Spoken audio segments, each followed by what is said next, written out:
Welcome to the Time Management Podcast with me, your host, Abigail Barnes. I'm a productivity coach, global speaker, time management author, and award-winning entrepreneur on a mission to share the 888 formula with the world and to remind you that it's your time.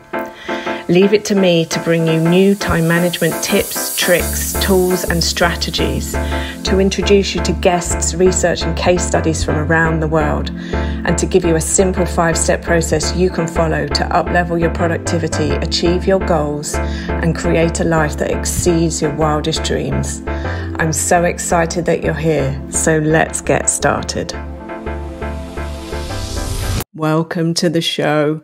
It's you and me today for a conversation all about how to juggle your work-life responsibilities without burning out. This episode is for you today if your to-do list looks more like 3 shopping lists. If you're feeling overwhelmed, burnt out, and close to blowing your lid. This episode's also for you if you're ready to learn how to delegate, eliminate, and prioritize some of these responsibilities. I'm so excited that you're here today. So let's get started. Tip number 1. Where's all my time going?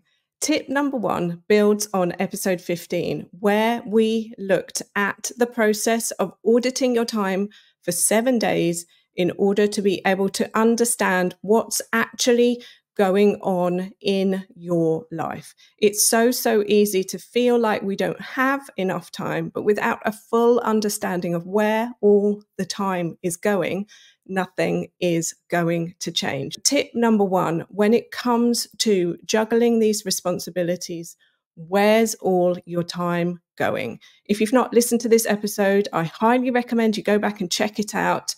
People will take you more seriously to the degree that you take yourself and your time more seriously. Tip number 2. This tip is building on episode 19, where we talked all about taming your to-do list. We took that giant long shopping list of a to-do list, segmented it into your to-action list, which was work-related activities, and then we segmented it into your to-life list, which were your life responsibilities. So in that episode, we covered the traffic light formula and how to schedule those activities into your diary so that you could feel like you were on top of your to-do list. If you've not listened to that and currently you're struggling with prioritizing, organizing, being on top of your to-do list from a work point of view, I suggest you go back and check out that episode.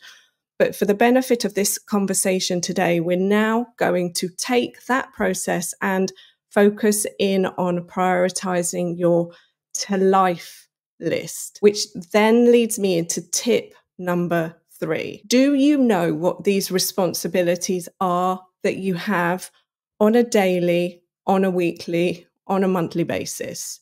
What is it that you're actually juggling? When was the last time that you sat down, apart from episode 19, and really took a close look at all of these activities? Tip number 3 is building on tip number 1, tip number 2, and our previous episodes and conversations. I would like to encourage you to audit your responsibilities. It doesn't need to be as detailed as auditing your time, because it is going to depend on who you are, what stage of life you're in, and what your responsibilities actually are. If it's just you, perhaps you would like to audit your responsibilities on a daily basis. If it's you plus a partner, maybe you want to audit your responsibilities on an hourly basis. If it's you plus a partner, plus dependents, children, parents, responsibilities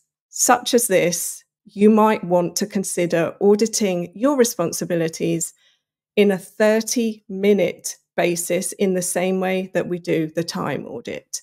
Again, use your own judgment. You know what's on your list, or maybe you fully don't. You are going to have some incredible data, which you can then use for tip number 4. Tip number 4 is where things start to get exciting. This is when you can then interrogate this data and look for some life lessons and look for what you would like to delegate, what you would like to eliminate, and what you would like to prioritize. So let's have some examples for this tip. Imagine on a weekly basis, you are responsible for the food shopping, the food cooking, and some of the food eating. What out of all of those responsibilities could you delegate to somebody else? Do you need to be entirely in charge of the buying and the cooking? Obviously, you need to be in charge of the eating, some of it. Do you need to be responsible for all of it, for the entire process? Another example could be when it comes to the bills. Do you need to be responsible for paying all of the bills, for managing and handling all of the bills? Or could you do some and somebody else does some of the others? How you manage the finances and the money in the background is kind of a different conversation. But when it actually comes to the admin of making sure that it's paid, do you need to do the whole end-to-end process? Maybe you do, maybe you don't. Maybe some of it can be shared out. And excitingly, maybe some of it could be automated, because it might be that there are ways that you can set up regular payments so you don't need to go in and do it every single month. You can set up payment processes so that it's not manual every single month. I need to do this. There might be other things like maintenance within the home, washing of the clothes. I'm thinking about things that really take a lot of time, a lot of effort, a lot of energy. Do you need to be doing it all, or could you delegate some of it? Again, the answer is yes or no. If you're in a busy household, what could you empower others in that household to do? In my book, I talked about archetypes when it comes to understanding where all your time is going. One of them is the care bear. So the care bear is the person who does all the things for you. The care bear is the person who gives you fish rather than teaching you how to fish, which is an amazing trait. It is nice to want to look after other people. If we are not giving other people the toolkit in order to be able to survive in the outer, wider world, then we're not actually helping them. And the Care Bear keeps getting people coming back for more fish rather than teaching them how to fish. So when it comes to these to-do lists, you can teach people how to cook. You can teach people how to do the admin around the life. You can teach people how to look after the home, how to tidy their rooms, make their beds, how to help with the washing. Maybe it's sorting the clothes into piles. Not to get too tactical on you, this is where it really, really gets very, very exciting. And I don't want to get ahead of my tips, but tip number 6 is experimenting. Once you have this data, what can you delegate? What can you eliminate? What are you doing that you don't need to do anymore? That you just are doing because you've always done it, or that you've always done it that way, or other people you know do it. This is your opportunity to just let it go. Let it go. It's your time. It's your way. It's your process. Trust your intuition. Create processes that work for you. I was speaking to somebody a while back, and they said one thing that they do in their family, which I think is a brilliant idea, is they have a running shopping list stuck onto the door of the fridge. Every time they run out of something, that person in the family writes it on the list. How many times have you wanted to cook a recipe, you've opened the cupboard, and the item that you thought was there is no longer there? This is the simplest, the easiest, and the fastest way to make sure that you are ordering the things that you need at the time that you need it, that you are not spending, investing in things that you don't need right now, stockpiling things, which in my mind is giving your money to the supermarket when you can retain your money and buy the things as and when you need them.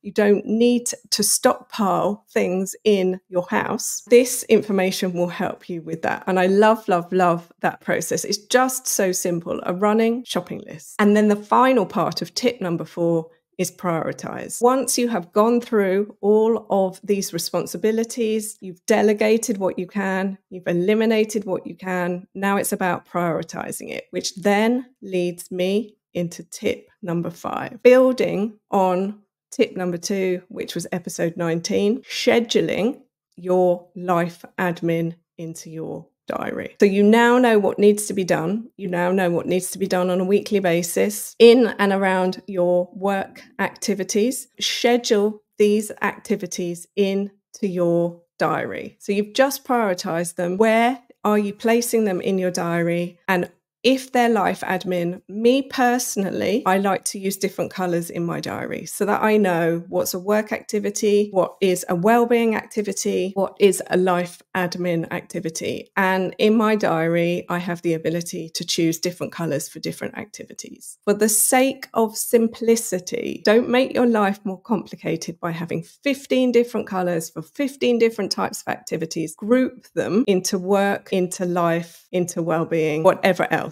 Birthdays, school activities. Keep it so simple. And then we come on to tip number 6. Experiment with what works best for you. I can't tell you, somebody else can't tell you, a book isn't going to tell you, a course isn't going to tell you, a program isn't going to tell you what is the best way to do it for you. The only person who knows this is you. And the only way you will know this is by experimenting. So now you know what your responsibilities are. Now you've prioritized them in your diary. Experiment. If in your delegation, if in your elimination, it has become apparent that those things actually need to be done by you, bring them back. But just because you feel responsible doesn't mean you are.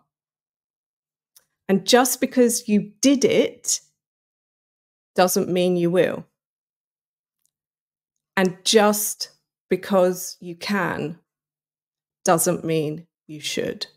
Number 7, what might stop you from trying all of these tips? When it comes to conversations about time management, I am so often talking about our beliefs about time management, our beliefs about how hard work needs to be, how hard our lives need to be, how much we need to be earning everything that we have, which then leads into conversations about imposter syndrome and into what do I believe I deserve? What do I believe I can have? What do I believe is possible for somebody like me? And on my journey and in my experience through the world of personal development, through the world of coaches, trainers, books, all the things that I've invested in over the years, it has become so apparent to me that nobody will give you permission. You have to give that to yourself. Nobody will tell you you are allowed or you can have or you can do. You have to do that for yourself. Nobody will encourage you to do something differently. You have to learn that for yourself. When we're doing our How to Become a Productive Professional training, we're talking about time by your design, which is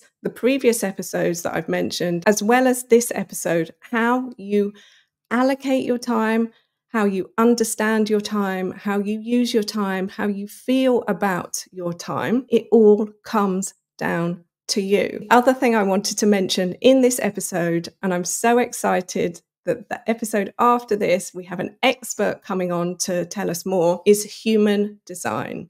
I might have mentioned it in previous episodes, but it's something that I've spent the last year and a half really going deep down the rabbit hole of, to understand each of us has a different human design. Each of us has different gifts and talents. Each of us is motivated by different things. Each of us has a different life purpose, if you believe in things like that. Each of us has different skills and abilities. And in the next episode, the expert coming on is going to talk to us all about human design and how to use it. I've started to incorporate it into our trainings as well. So with our 25-day reset program, we're looking at how your human design can impact your goal setting and what that actually means for you, and how to set goals that empower and inspire you, and how that might be different for other people with a different design.